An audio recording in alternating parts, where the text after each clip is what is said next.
So we got a reasonable set of obs, no C-spine pain, reasonable sort of level of consciousness, doesn't want to go in. Any sort of concerns? The history from 2 days earlier being taken in. Yeah. Because he fell down the steps. Definitely, yeah. I'm amazed he wasn't CT. I think he would fit Canada's C-spine rules. Although actually being intoxicated, He should have been CT'd. yeah. That's outrageous. They do have like criteria for. I'm not sure he would actually. Why? He's a vulnerable adult. That's the most important. You have to remember, people like that are really vulnerable. You have to be careful with them. Okay. Well, that's a pretty good approach. Yeah, I can't fault that.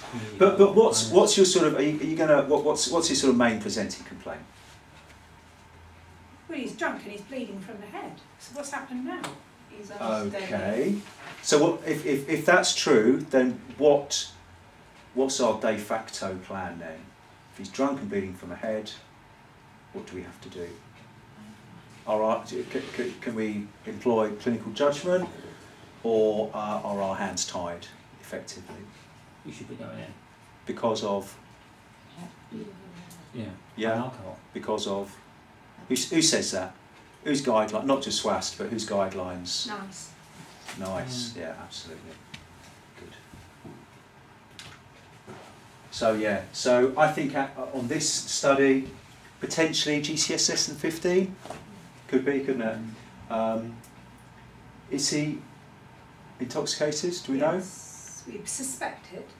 We suspect it. We don't know it though, do we? Yeah. Okay, continuing concern, possibly. Like you said, I think that's a good point you've raised. Continuing concern. Right. What about, now I know we've just spent sort of 10 minutes talking about different horrendous, horrible things that can be wrong with your liver. What, so it says there, so back to the case, what's our sort of decision-making approach? What's the sort of general safe approach to making clinical decisions? Err on the side of caution. Yeah, I'll definitely go with that. He's got too many uncertainties, too many unsure things to you can't be blasé with someone like that. Yeah. You can't make assumptions. Too many red flags, haven't you? That's the word I was looking for, red flag. So this is us being certain he hasn't got anything wrong with him, and this is us being dead cert that he has, being 100% sure, okay? So all we're ever going to have is an estimation of the probability that he's got something like that going on, okay? So we'll come in, we'll come up with a load of ideas, we'll get some we'll form some hypotheses of what's going on, so some theoretical ideas of what it realistically could be. What I would suggest, and I'll just skirt over this a little fairly briefly, but what I would suggest is you think, what are my red flags? Do any of my, because when we look at this chat, we're going to instantly start thinking of a range of potential things that could be wrong with him, and we want to tick them off, yeah? That we can be confident that he doesn't have any of those. Okay? At the point where we cannot exclude a red flag, we have to go in, or we have to advise him to go in, all right? There was that box last year, hypothetical deduction analysis. Does everyone see that on their LDR form? Which I think we all looked at like, I'll just tick that bit.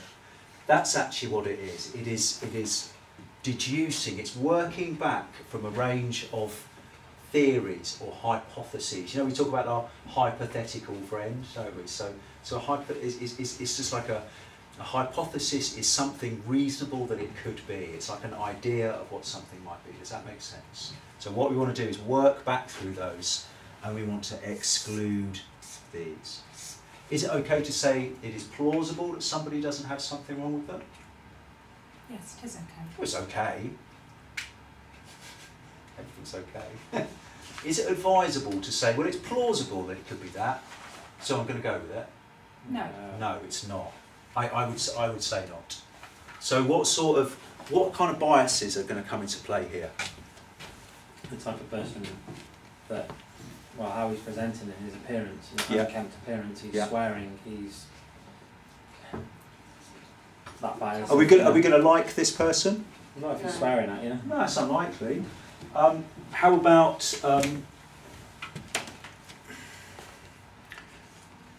so, you know, and what about that sort of tendency that maybe we look at people and you might think, you know, well, it's a self-inflicted injury. It's not. It wasn't an act of God that he got an illness. He brought it upon himself by drinking 4 units a day or something. That's where your empathy comes in, because he's still a human being, and at the end of the day, he drinks for a reason. Or he might just drink because he likes it. Who are we to say? But the point is in terms of having biases, which can stop us thinking clearly and objectively, when we start kind of thinking, it's called negative attribution, when we start sort of thinking that a patient's disease is their own fault, then we can start losing that our kind of objectivity. How about we look at, so let's go back to our initial diagnosis, and I know I've asked you to sort of make a decision quite early, but that idea that we sort of get something, we tick a few boxes, we think, yeah, that's plausible, and then we sort of draw our line in the sand and think, right, I think it's this, that, and the other because of A, B, C. And that's where we start kind of thinking, well, this is what confirmation bias is, or anchoring bias, when you latch onto something and you think, right, that's it, I'm happy with that, I reckon I'm right, I'm going to go with that. And actually, if any other evidence comes to light, because you're kind of happy with that, you've made up your mind, you've made a decision, you stick that to one side and sort of ignore it. That's what confirmation bias is. This is what I mentioned about things being plausible.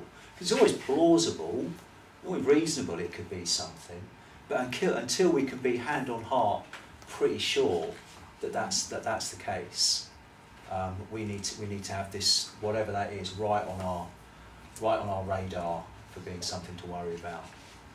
Okay? And patients we don't like. Yeah. Tempting to jog them on as quick as possible, is it not? No. I would say, is it tempting? Yeah. Yeah, of course it is. Not even tempting anymore. I value my job too much. Good, yeah, that's the correct answer. The guidance from people much cleverer than me is spend twice as long with the patient you don't like. You know, because that's the one that's going to get you in trouble. Absolutely. Yeah, that's a valid point there, yeah. Cool.